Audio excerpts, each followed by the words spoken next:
वर्ग 3 चयन परीक्षा के रिजल्ट का सभी साथियों को इंतज़ार चल रहा है कि कब वर्ग 3 चयन परीक्षा, जो कि लगभग 9 अक्टूबर से लेकर के 13 अक्टूबर के बीच में संपन्न हुई थी, 1 महीना बीत चुका है और अब इससे आगे का जो समय है वो आ चुका है। तो सभी को ये लग रहा है कि रिजल्ट जल्दी से जल्दी अब आ जाना चाहिए, क्योंकि इसका एक सीधा साधा रास्ता ये होगा कि ये वास्तविकता पता चल जाएगी कि 13,089 जो पोस्टें आपको दिख रही हैं, टोटल पोस्ट जो दिख रही हैं, उसकी वास्तविकता में कितने लोगों के लिए मौका मिलने वाला है। ये बहुत वास्तविकता होगी मध्य प्रदेश के वर्ग 3 में सभी साथियों के लिए, क्योंकि अभी सबको ये लग रहा है कि मेरा भी होगा, इसीलिए रिजल्ट आना भी बहुत ज़रूरी भी है। लेकिन काफ़ी लोगों को मैं और अच्छे से रियलिटी आपको समझाऊंगा। फ़िलहाल अभी की ऑफिशियली वेबसाइट पर आप जब जाएंगे एएसपी पर, तो रिजल्ट जैसी प्रक्रिया तो अभी कोई नहीं आई है। फ़िलहाल एडमिट कार्ड ही आए थे आरक्षक भर्ती के, जो लगातार परीक्षा चल रही है। यहाँ जाकर आप देखेंगे परीक्षा कार्यक्रम में भी, तो यहाँ पर भी आपको 2025 में फ़िलहाल तो कोई ऐसा नहीं दिखेगा, क्योंकि आपकी जो प्राथमिक शिक्षक भर्ती हुई है ये अभी हुई है सिलेक्शन टेस्ट, और 9 से 13 के बीच में परीक्षा हुई थी।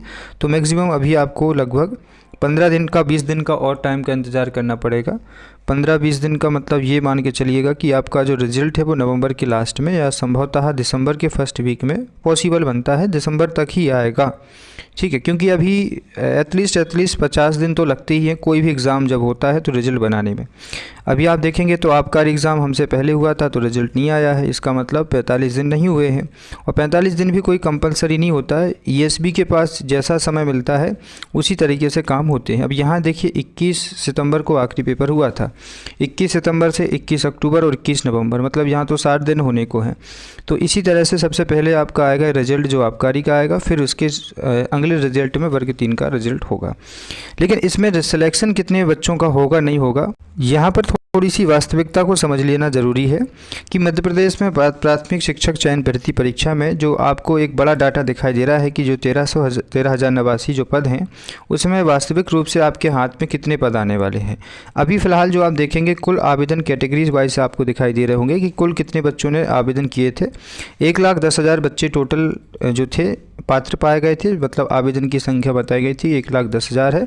इसमें से लगभग 83,000 जो थे नॉन गेस्ट के थे और बाकी जो थे वो गेस्ट में आ रहे थे। ठीक है, अभी आप देखेंगे कि लगभग जो पेपर दिया है वो दिया है शायद 96,000 अभ्यर्थियों ने पेपर दिया है, जिसमें यूआर में शायद 19,356 है अभ्यर्थी, ओबीसी में है 55,618 अभ्यर्थी, और वहाँ ईडब्ल्यूएस में है 16,594, एससी में है 14,190, एसटी में है 4,987।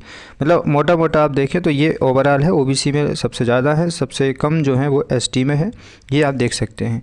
अब यहाँ पर अगर आप देखें कि कुल आवेदन जो थे, ये मैंने जो आपको बताए हैं ये कुल आवेदन है, टोटल आवेदन। ठीक है, इसमें आप अतिथि शिक्षक को हटाएंगेगा तो 23,748 कुछ है, ये अतिथि शिक्षक आपके टोटल में से आपके यहाँ पर हट जाएंगे। ठीक है, अब यहाँ पर देखिएगा कुल आवेदन में से 23,000 जो है 748 जो है वो गेस्ट हैं, और नॉन गेस्ट के 73,000 कुछ हैं, 1,10,000 कुछ आवेदन आपके कुल पहुँचे थे। इसमें अगर आप देखें कि पर कैंडिडेट कितने अभ्यर्थी आ रहे हैं कैटेगरी वाइज में, ये आपके अतिथि शिक्षक में आप देख पा रहे होंगे। यहाँ पर जो मैं आपको दिखा रहा हूँ कि अतिथि शिक्षक में जो है मतलब गेस्ट में यूआर में 1,300 अभ्यर्थी हैं। ठीक है, 1,380 पोस्ट हैं और अभ्यर्थी 4,000 हैं। मतलब यहाँ पर जो है एक सेकंड, हाँ ये गेस्ट का है, चूँकि गेस्ट में कम आवेदक हैं तो गेस्ट की जो पोस्टें हैं उसकी संख्या आपको यहाँ देखने को मिलेगी टोटल, और यहाँ पर आपको देखेंगे कैटेगरीज वाइज अभ्यर्थी प्रति कैटेगरी के, मतलब जो प्रत्येक कैटेगरी पर एक अभ्यर्थी एक पोस्ट पर कितने अभ्यर्थी आ रहे हैं। तो गेस्ट में देखिए यूआर में 1,380 पोस्टें हैं, 4,064 अभ्यर्थी हैं, एक पोस्ट के लिए 3 अभ्यर्थियों के बीच कंपटीशन है। ओबीसी में 1,050 पोस्ट हैं, 11,689 यहाँ अतिथि शिक्षक हैं, और 11 पोस्ट मतलब एक पोस्ट पर 11 अभ्यर्थियों का कंपटीशन है। ईडब्ल्यूएस में 375 पोस्ट हैं और 3,448 जो हैं वो यहाँ पर कैंडिडेट हैं, तो 9 व्यक्तियों का कंपटीशन होगा। एससी में 705 हैं कैंडिडेट, 2,979 हैं, और 2,979 हैं, 4 कैंडिडेट प्रति पोस्ट पे आ रहे हैं। एसटी में तो एक ही कैंडिडेट है, मतलब जितनी पोस्टें हैं उतनी ही यहाँ पर जो है कैंडिडेट दिए गए हैं, क्योंकि इसमें बैकलॉग की सीटें भी जोड़ी गई हैं। तो ये तो टोटल आपको दिखेगा गेस्ट का। इसमें काफ़ी कम कंपटीशन है, चूँकि जितनी पोस्टें हैं उस हिसाब से काफ़ी कम। इससे आप अंदाज़ा ये लगा सकते हैं कि एसटी में तो कोई कंपटीशन होगा नहीं, एससी में भी कम कंपटीशन होगा, ठीक है, नंबर बहुत कम ही, मतलब जब इतने ही कैंडिडेट हैं टोटल कैंडिडेट, ठीक है। इसके बाद आपको यूआर में सबसे कम कंपटीशन देखने को मिलेगा, मतलब एसटी के बाद यूआर का कंपटीशन 4000 से लेकर 4000 जो कैंडिडेट है।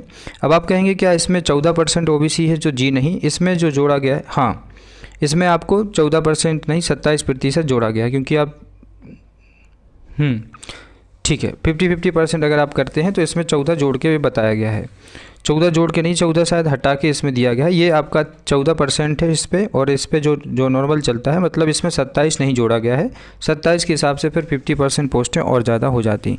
तो ओरिजिनल है, मतलब 13% अगर होल्ड करके भी आप देखो तो 1050 पोस्टें ओबीसी में आती हैं और बाकी 1380 यूआर के लिए जाती हैं।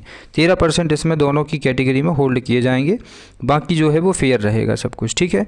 इसके बाद आप यहाँ जब आएंगे तो ये नॉन गेस्ट में भी आप देख लीजिए, नॉन गेस्ट में भी लगभग आपको जो देखने को मिलेगा वो यूआर में 1400 पोस्टें हैं, ओबीसी में 1124 हैं, ईडब्ल्यूएस में 469 हैं, ईएससी में 792 हैं, एसटी में 612 है।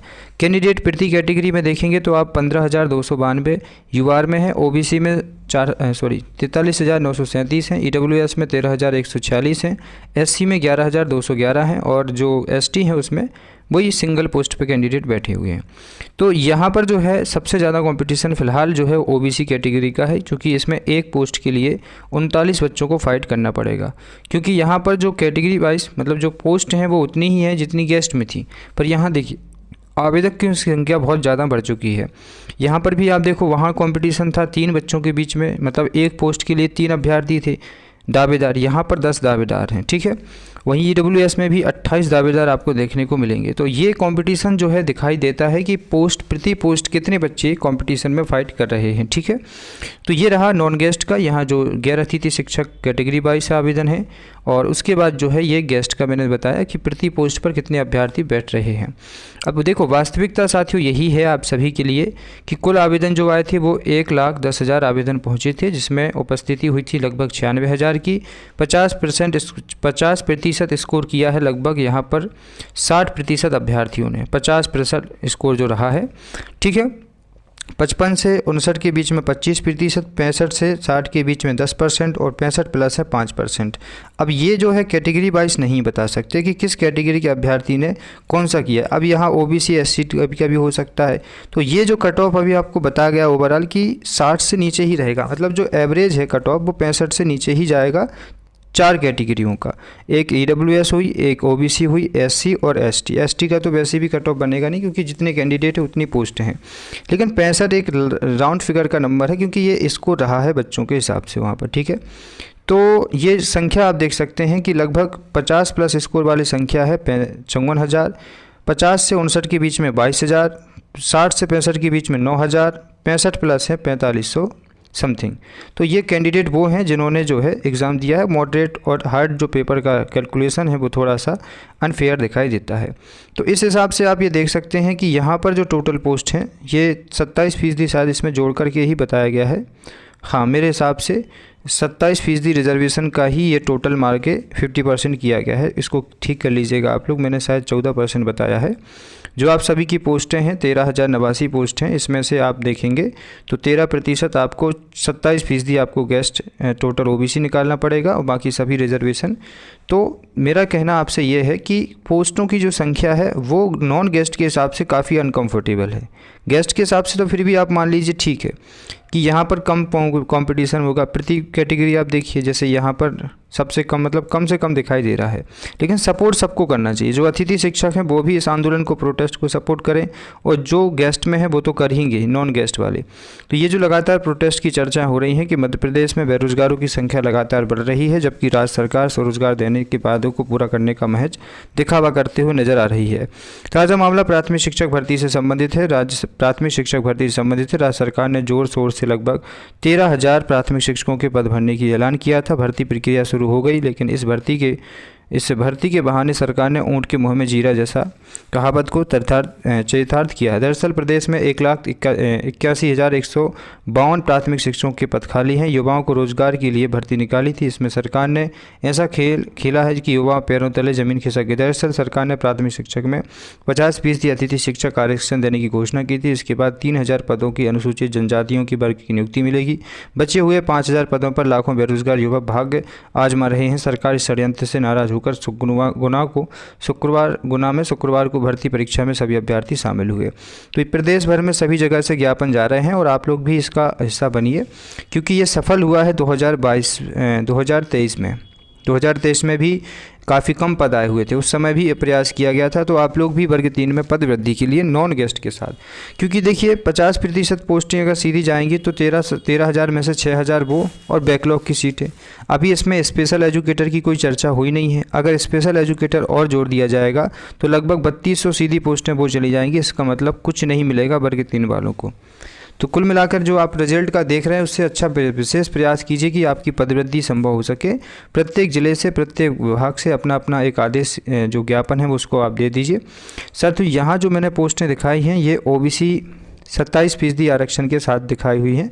13% होल्ड इसमें नहीं है, चूँकि मुझे इसमें थोड़ा त्रुटि हो गई थी, तो इसको आप सुधार कर लीजिएगा कि जो सीटें हैं ये आपको जो दिखाई दे रही हैं ये OBC में जब 27% आरक्षण दिया जाएगा, मतलब इसमें होल्ड को भी जोड़ा गया है 13%, तब जा कर के ये कंपटीशन आपको दिखाई देगा। तो फिलहाल के लिए मेरा कहना ये है कि आप लोग वर्ग 3 में पदवृद्धि के लिए प्रयास कीजिए। रिजल्ट तो आ ही जाएगा, रिजल्ट कहीं नहीं जा रहा, लेकिन अगर पद ही नहीं रहेंगे तो रिजल्ट में कितने बच्चों का नाम मेरिट में और वेटिंग में होगा। तो अभी आपको संतुष्ट होने की ज़रूरत नहीं है। वर्ग 3 पदवृद्धि के लिए जहाँ तक प्रयास हो सके लगातार कीजिए और आगे इस संघर्ष को आप बढ़ाइए। बहुत बहुत शुक्रिया सभी साथियों का। कमेंट में आप ज़रूर बताइए पदवृद्धि होना ज़रूरी है या नहीं। साथ ही साथ आपके वर्ग 3 में कितने मार्क्स आए हैं, कौन सी कैटेगरी से, कमेंट में ये ज़रूर लिखिएगा। बहुत बहुत शुक्रिया, धन्यवाद, नमस्कार।